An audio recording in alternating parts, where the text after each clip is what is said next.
So today we're going to talk about the civil rights movement, and I've already mentioned it previously because we're covering the same time period, but different arguments. Basically, this era it goes from after the Second World War to the end of the 1960s. In that period, we have already looked at the beginnings of the Cold War. And then, of course, we've looked more in detail at the 1950s as a decade. Um, and then we looked at the presidency of Kennedy and Johnson in their movements of the New Frontier and the Great Society. But now we're going to be re-looking at this period from the perspective of the civil rights movement. So remember, these things that we're going to be talking about today are happening in those contexts which we have already addressed. So when we talked about the 1950s and the role of women and the role of the suburbs and the movements in society, we're looking at the same period of time as the boom of the civil rights movement. When we think of the new frontier of Kennedy and the promises of Johnson for a new society, we're looking at the same time period that these things are happening in the civil rights movement. So, and of course, in the background, we have constantly the red threat of communism. So it's all intertwined. The first and most important issue that touches off the major civil rights movement as we know it today is Brown versus Board of Education. It's a Supreme Court case which basically overturns the legendary and infamous Supreme Court decision of Plessy versus Ferguson. We remember that decision had established the long upheld tradition of segregated facilities. They were considered separate but equal. However, many people, and it's very obvious why, considered that if they were separate, they were inherently unequal, and this of course is true. And so many African Americans at this time were challenging these separate facilities and the segregation laws, and the NAACP, the National Association for Advancement of Colored Peoples, were using these pioneers in the anti-segregation world to challenge the old Jim Crow laws and bring up court cases that eventually they were hoping would get to the Supreme Court and be able to challenge the Plessy versus Ferguson and challenge the status quo. One such case was that of Linda Brown. She was one of a number of school children who were trying to go to an all-white school. They grouped all of their cases together, and under the case of Brown versus Board of Education of Topeka, Kansas, in 1954, the Supreme Court eventually ruled under the Chief Justice Earl Warren unanimously that racial segregation of children in public schools was unconstitutional. They said it was against the 14th Amendment, which guarantees the equal protection of the laws for all, and that separate facilities were, as we mentioned, inherently unequal. So it was an oxymoron, a contradiction. Obviously, this touches off a huge movement in the United States against all segregated public facilities. This case specifically addressed only the schools. It also ignited a very hostile reaction on the part of many white supremacists. So there was a lot of violence after this court case, and most places in the United States did not immediately put into effect this case. Matter of fact, later on, the Supreme Court would have to issue a number of other orders to make school systems desegregate.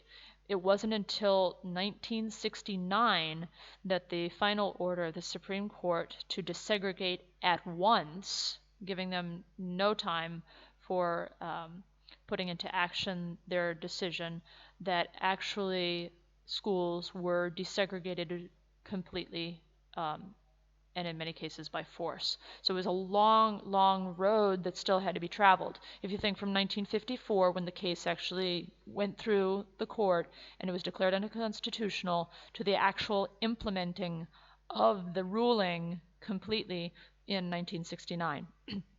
So it's a long road for the civil rights movement. Another really important step in the civil rights movement was taken by Rosa Parks. She was an African American woman who lived in Montgomery, Alabama, and buses, like every other public facility, were segregated. There was a section in the back for blacks, and there was a section in the front for whites. And the section kind of in the middle was available to blacks if there were no whites that needed those seats. She was in the section in the middle. She had sat there, and there were no more white seats, and a white man needed to sit down, and she would not give up her seat. And she stayed seated and eventually was arrested. And this started the Montgomery bus boycott, which was also led by Reverend Dr. Martin Luther King Jr., who was a Protestant minister and a young leader in the civil rights movement. Later in 1956, the boycott stopped because bus segregation was declared unconstitutional by the Supreme Court. And Parks has always been considered a great symbol and an inspiration to the entire civil rights movement. The next big nationwide covered challenge that was made to the school integration problem was the Little Rock Nine. They called a group of 9 African American students who were enrolled in an all-white high school, Central High School in Little Rock, Arkansas. They called them the Little Rock Nine, and they wanted to test the efficaciousness of the Supreme Court decision in Brown versus Board of Education. They went to school. They were prepared, obviously, by the NAACP. This was an organized effort. It was not a spontaneous encounter between the black students and the white students at this school. This was all planned, and these students were chosen very specifically for their intense courage and their determination. And if you just think about it for a second, these are high school students. They are your age, and they were embarking on a crusade for their race to be treated equally. They were part of a campaign, but they were also just kids, and high school kids, at a moment in their life which is usually marked by great changes, insecurities, need for approval. They're going to be going into an all-white high school situation, which is very hostile. They're going to be receiving insults, possible physical abuse. They are certainly not going to fit in. If you think about what are some of the more important concerns of most high schooler aged kids, high schoolers today, probably one of the more important things for them would be to be accepted, to blend in, or to be popular, to maybe stand out. Maybe they don't want to blend in, but they want to stand out in a positive way. They want to be thought to be cool.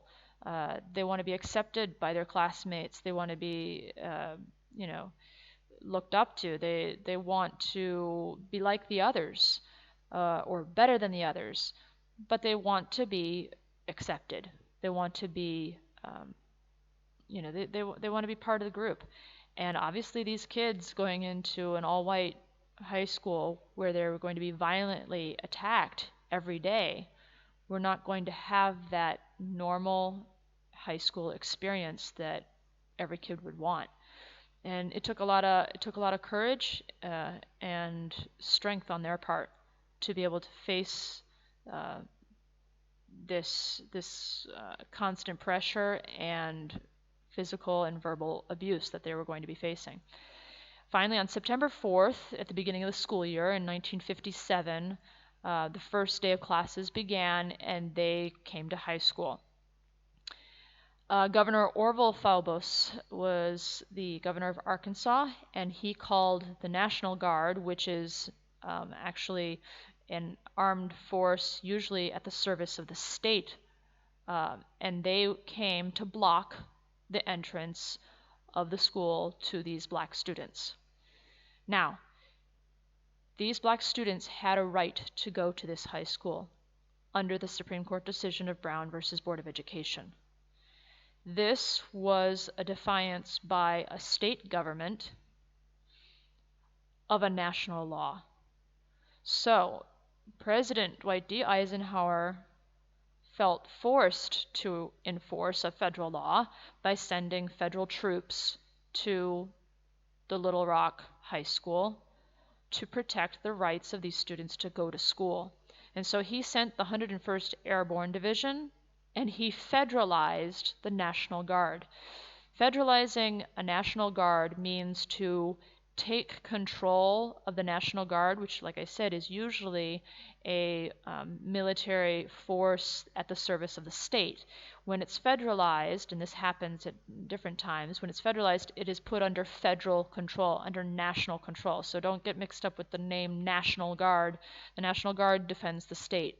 And when it's federalized, it then becomes absorbed into the federal system and comes under the control of the federal government. So now the National Guard no longer has to obey Governor Faubus, but now has to obey President Eisenhower.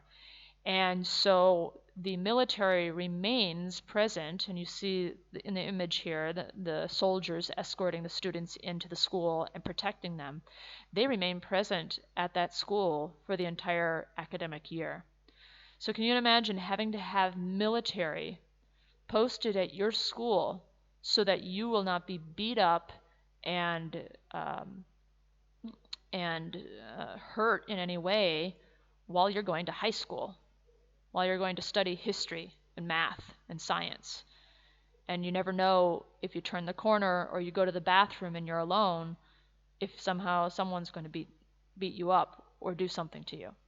And so there's military defense posted outside your school and in your school so that you can go to school and you can learn history and math and science right next to white students who basically want to kick you out and might even want to hurt you. So this was an important confrontation over the civil rights issue between the federal and the state governments, and it drew obviously national attention to the civil rights movement. This brought about the passage and the signing of the Civil Rights Act of 1957, and this was the first legislation major legislation passed in 82 years. All right, so this was a important piece of legislation, basically just as a kickstart and for its symbolism.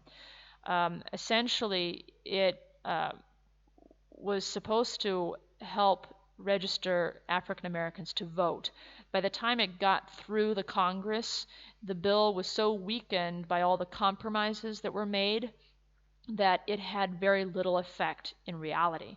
However, it was symbolic and it was the first step, and the African Americans knew that this would bring to much greater changes later on. So it was a beacon of hope in the struggle. Then another movement that took form started in Greensboro, and it um, it was what we call a sit-in movement, started by four African American university students who went to a department store, and they went to the bar that was there for refreshments and sat down at the bar where only whites were supposed to sit. So here we have again a challenge of the segregation. And when they were not served by the barista, they refused to give up their seats.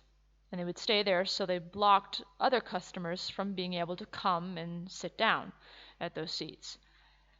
They stayed there until the closure of the place.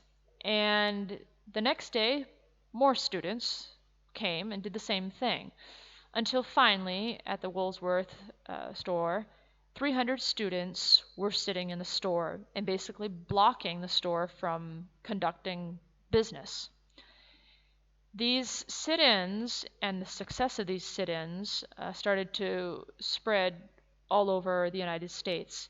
And within the end of the year, 55 cities were participating in this sit-in movement. It was supposed to be peaceful. They were often aggressively attacked, but they tried to maintain their nonviolent, peaceful objection to segregation in all different types of facilities: libraries, beaches, hotels, and restaurants, etc. This too brought national media coverage, especially when oftentimes the police would act against these peaceful sit-in movements by arresting the participants, and it brought attention to the civil rights movement and their peaceful desire for desegregation. These sit-ins also inspired what we call the Freedom Riders. This was another attempt to desegregate another public facility that was widely known for its strict rules of segregation, and those were the bus stations. So we already had Rosa Parks, who had done the bus desegregation. Now we're at the bus stations and trying to desegregate all of the public transportation systems. A number of young black Americans and white Americans boarded buses heading towards the south to protest these segregations. And when they got to the bus terminals, the black riders would use white-only facilities and would go to the lunch counters and would ask for service. Obviously, they would be denied service, and oftentimes they were beaten and arrested. Then in May of 1961, the first major group publicized of these Freedom Riders were in Anniston, Alabama. And there was such an angry mob there waiting for them that the bus driver decided to continue on and not even stop at the station. But the mob followed the bus in their cars, and finally, when the tires of the bus blew out, someone threw a bomb into the bus. Most everyone was able to get out, but many were severely injured, and when they got out of the bus, were brutally and violently beaten up by the mob that had been following them. These images of a bus in flames and the peaceful riders who had been beaten up and injured again drew national attention and sympathy to their cause and the cause of desegregation. And finally, with pressure from the Kennedy administration, regulations were put in place prohibiting the segregation of any interstate transit. A key figure, probably the most important face and most eloquent speaker in defense of the civil rights movement, was Martin Luther King Jr. He was an activist and a Baptist minister, and he believed in equality and human rights for all, and fought against injustice in every way, not only for Black Americans. But he firmly believed that this fight had to be a peaceful one. He did not endorse at all violence. He was important in the Montgomery bus boycott, as we've previously mentioned. And he is very famous for the 1963 March on Washington, which he organized to help pass important legislation for the rights of African Americans and especially their voting rights.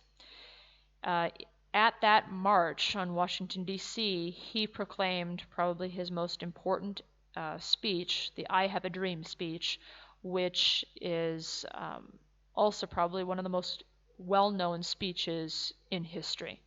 I have included it as one of the videos I wanted you to watch.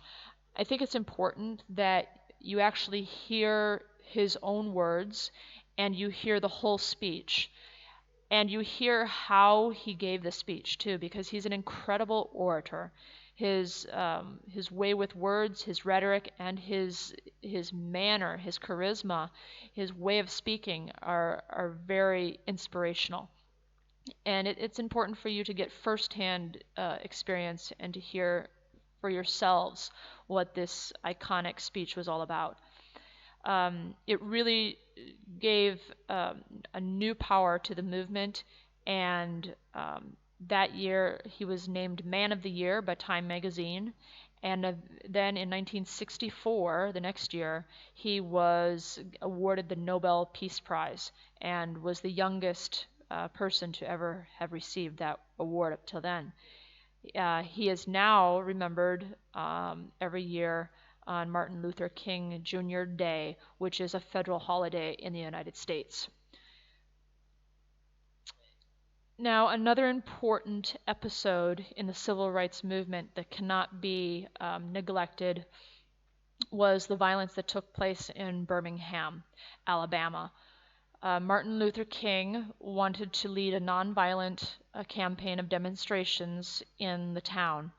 He was arrested, and while he was in jail, he wrote his famous letter from a Birmingham jail, which was the defense of why they continued these demonstrations, notwithstanding the bloody and violent opposition that they were facing at the hands of police. And it really defended and gave the reasons behind his nonviolent civil rights cause. Then, on September 15th, 1963, a bomb went off in the 16th Street Baptist Church, which was a stronghold for the civil rights movement and a predominantly black congregation. In that explosion, 4 young girls were killed. This brought outrage against the violent methods used by the police and by the KKK and other white supremacists who were fighting against the civil rights movement, and brought more sympathy to their cause. This helped bring about the passage of the Civil Rights Act of 1964, which publicly and officially ended segregation in all public places. It banned discrimination with regard to employment on the basis of race, color, religion, sex, or national origin. So it is a very, very all-encompassing piece of legislation that was momentous. And it was first proposed by Kennedy, but Kennedy died before he could see it through. And Lyndon Johnson, the vice president who then became president, wanted to push through Kennedy's program, and he eventually was able to sign it into law. And it was then further expanded with other legislation in the following years. Another important step in the civil rights movement took place in Selma, Alabama. Alabama is a deep southern state which was very racist and was the stronghold of white supremacy, especially Selma. It was a very well-known area for its suppression of the African American community and the prevention of African Americans um, to be able to register to vote, which was very important for their cause, obviously. So Martin Luther King Jr. and other African American activists in the civil rights movement decided to lead a march, a symbolic march from Selma, Alabama to Montgomery, the capital. And they started in March of that year this 54-mile march, which would take 3 days to walk. And they actually had to start this march 3 times. On March 7th, 1965, which became known as Bloody Sunday, the marchers had arrived at the Edmund Pettus Bridge, and they were met by armed policemen. They stopped on the bridge, and the policemen told them to disperse and to turn back.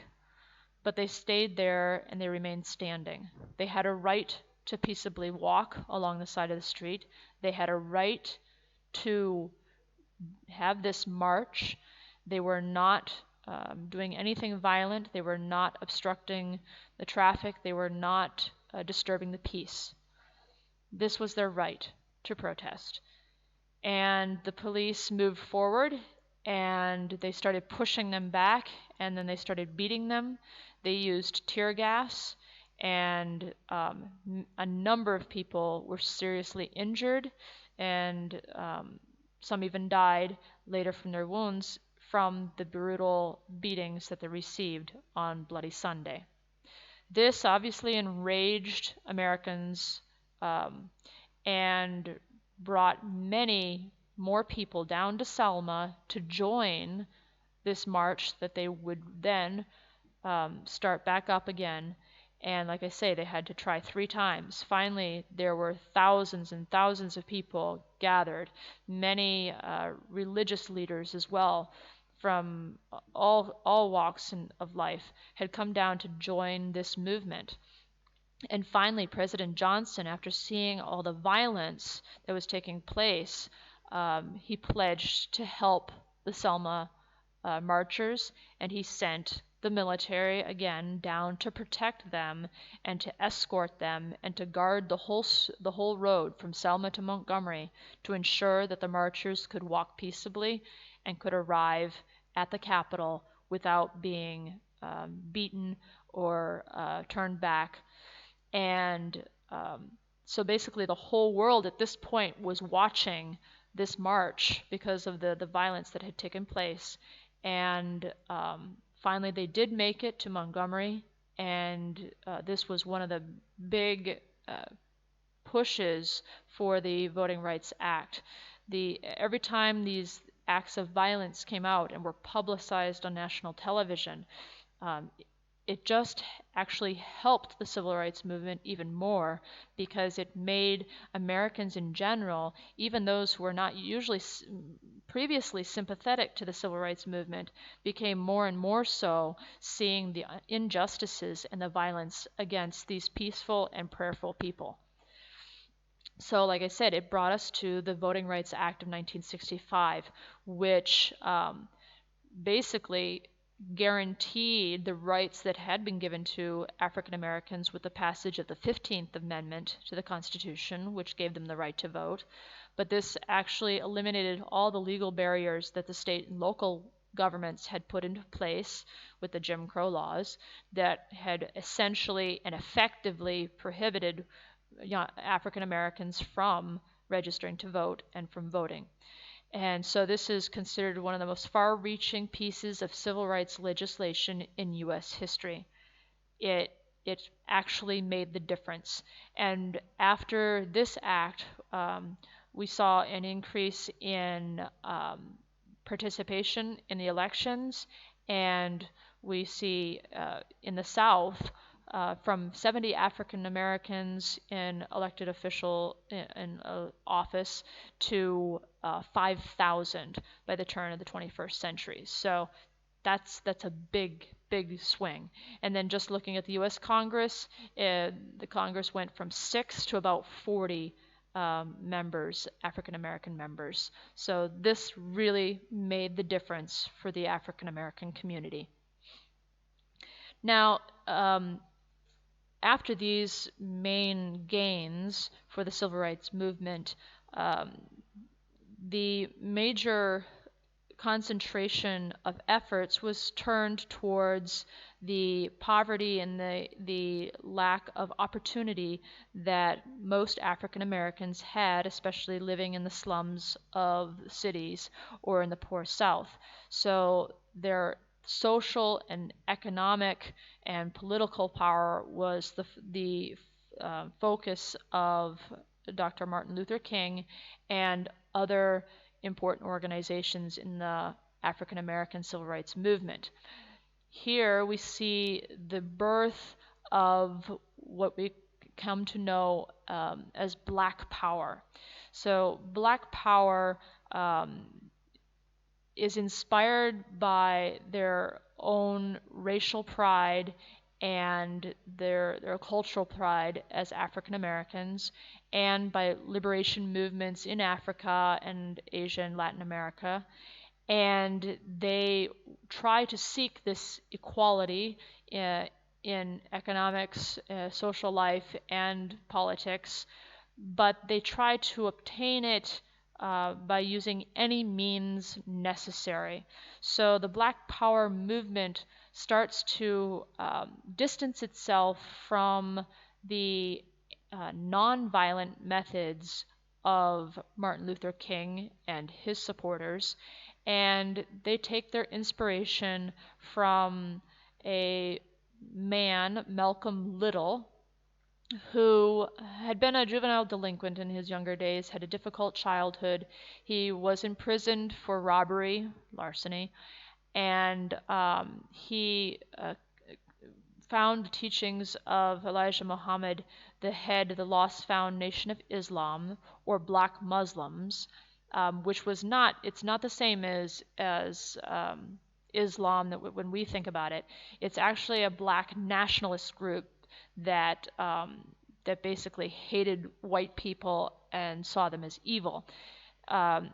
Malcolm changed his last name to X to distance himself from his slave name, which he felt had been given and represented the times of slavery of his family. He was a great orator and a powerful image for this Nation of Islam, this Black Muslim movement. However, he visited Mecca, the Islamic holy city, and there he saw Muslims from all walks of life and all different cultures praying together in union. And he realized that his promotion of the separatist idea of Black Americans, Black American Muslims was not the ideal. And although he did not believe in integration into the white-dominated society, he did not further support the Nation of Islam, and he started to criticize their methods. Finally, some members of the organization who were disillusioned with Malcolm X assassinated him in February of 1965. However, he remains as an iconic image that influenced the new generation of militant Black nationalism. So, as opposed to the nonviolent methods of Martin Luther King, Malcolm X is the image of the Black Power movement that endorsed any means necessary to achieve their goals. Unfortunately, the era of the civil rights movement and their effectiveness as a movement that was united and effective in transforming society through nonviolent methods, the movement lost its unity of purpose and its vision with the assassination of Dr. King. Martin Luther King was killed by a sniper in Memphis, Tennessee, when he was there to support a strike of African American workers. He was killed at the age of 39. The night before his death, he gave us an important speech where he basically foresaw, it seems, his own killing, and it's iconic. It's often quoted, and I quote the most important part here. "I have seen the promised land. I may not get there with you, but I want you to know tonight that we as a people will get to the promised land. And I'm happy tonight. I'm not worried about anything. I'm not fearing any man. Mine eyes have seen the glory of the coming of the Lord." So it's almost as if he foresaw what was going to happen. And it's kind of eerie. But the next day, on his balcony in his hotel, he was shot by a sniper.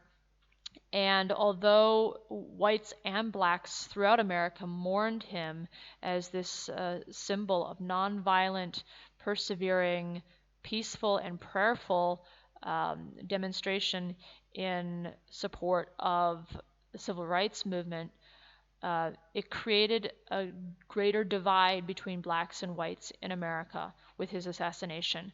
And it basically was an indication and a rejection of the pursuit of this equality through nonviolent resistance. So unfortunately, it was not a help in the movement, as it could have been if people had seen him as a martyr for the cause and embraced the cause even more so. Unfortunately, with his assassination, the cause fell apart and lost its way, essentially.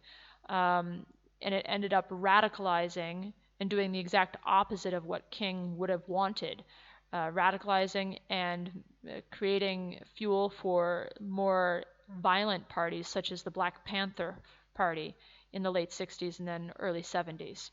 So, however, King is remembered and known to be the most public face and, as I said before, the most eloquent voice of the civil rights movement. So this basically brings us to the end of the more iconic time of the civil rights movement. And like I said, I have given you the speech, "I Have a Dream," to listen to, and then a short video on the civil rights movement that kind of gives a summary of the different stages in the civil rights movement. And then I also wanted you to watch, I think it's about 12 minutes, the real footage. So it's real video footage from the 3 attempts to do the march from Selma to Montgomery, Alabama. And so you get a first-hand image of this violence. And just while you're watching it, just try to almost put yourself in their shoes, as we say in English, in mettersi nei loro pani. Like, try to imagine yourself living in this society and trying to peacefully demonstrate and trying to defend your rights and having that courage and having that self-discipline to control yourself in the face of injustices. And just try to really enter in looking at this real footage. It's not a movie, it's not actors, it's what really happened. And it'll kind of leave you, I think, with a chill down your spine and a real impact, if you think long and hard about it. So this is a capturing of the civil rights movement in the United States during this time period. And then this will lead right into the era of the Vietnam War. And with that, I will see you next time.